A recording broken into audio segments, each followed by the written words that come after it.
लो चलो खा लो, आ जाओ जो 50,000 रुपए की इनामी है, खा जिसकी लो। तलाश में प्रयागराज की पुलिस राधे को भूख लगी, वो शाइस्ता परवीन आखिरकार कहाँ छिपी है? कहाँ भाग रहे? आखिरकार क्यों खा लो। असद और गुलाम का एनकाउंटर करने वाली यूपी पुलिस शाइस्ता हम परवीन खिला की दें, परछाई तक भी नहीं पहुंच लो पा हम रही? खिला दें। ये सवाल आजकल सभी की जुबान पर है।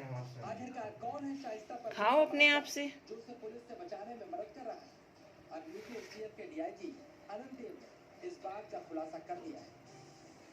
बुर्का और पर्दा नशीब होने के कारण भी शाइस्ता परवीन का मददगार बुर्का की वजह से अरे खिला रहे, हम खिला रहे, लो खा लो। शाइस्ता को बुर्का बचा रहा है।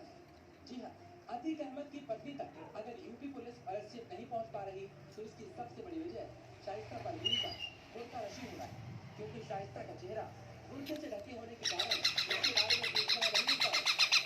काफी दिनों तक किसी के पास शाइस्ता की बगैर बुर्के वाली कोई तस्वीर भी नहीं है। अब कुछ तस्वीरें सामने आई, लेकिन शाइस्ता हमेशा बुर्का पहनकर रखती है, इसलिए बुर्के के पीछे छिपी महिला शाइस्ता ही है। इसका पता लगाने में मुश्किल हो रही है। बुर्का और पर्दा नसीब होने के कारण भी एक थोड़ा लिमिटेशन है, जिससे कि उनके बारे में सूचनाएं कम आ पा रही हैं और उनको कुछ भी पहचानने वाले और ये लिमिटेशन भी जिसकी है, हम लोग उनको भी बहुत जल्दी वगैरह लगा करके और उस पर हम लोग कोशिश कर रहे हैं बहुत जल्दी गिरफ्तार करें। अब आप समझिए यूपी पुलिस के लिए शाइस्ता की गिरफ्तारी क्यों करेगी और इसके लिए पुलिस क्या क्या कदम उठा चुकी है। उमेश पाल मर्डर केस की कड़ियों को सुलझाने के लिए शाइस्ता परवीन का पकड़ा जाना बेहद जरूरी है। इसीलिए यूपी पुलिस ने शाइस्ता पर 50,000 रुपए का इनाम भी रखा है। शाइस्ता के हर संभावित ठिकाने पर पुलिस छापेमारी कर रही है। शाइस्ता के परिचितों और करीबियों से पूछताछ भी हो रही है, लेकिन शाइस्ता ऐसे अंडरग्राउंड हुई है कि उसका कुछ भी पता नहीं लगता है। अगर पुलिस शाइस्ता के किसी ठिकाने के बारे में पता लगा भी लेती है तो वो इतनी जल्दी ठिकाने बदल रही है कि पुलिस उस तक पहुंच नहीं पा रही है।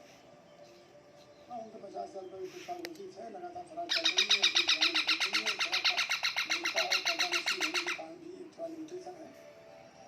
यूपी पुलिस को उम्मीद थी कि बेटे असद के एनकाउंटर के बाद शाइस्ता उसके सुपुर्द खाक में सामने आएगी, लेकिन शाइस्ता अपने बेटे को आखिरी बार देखने नहीं पहुंची। इसके बाद जब अतीक और अशरफ की हत्या हुई तो खबर आई शाइस्ता सरेंडर कर सकती है। शाइस्ता कसाई मसारी कब्रिस्तान पहुंच सकती है। यहाँ पर पहुंची हर बुर्का नशीब महिला पर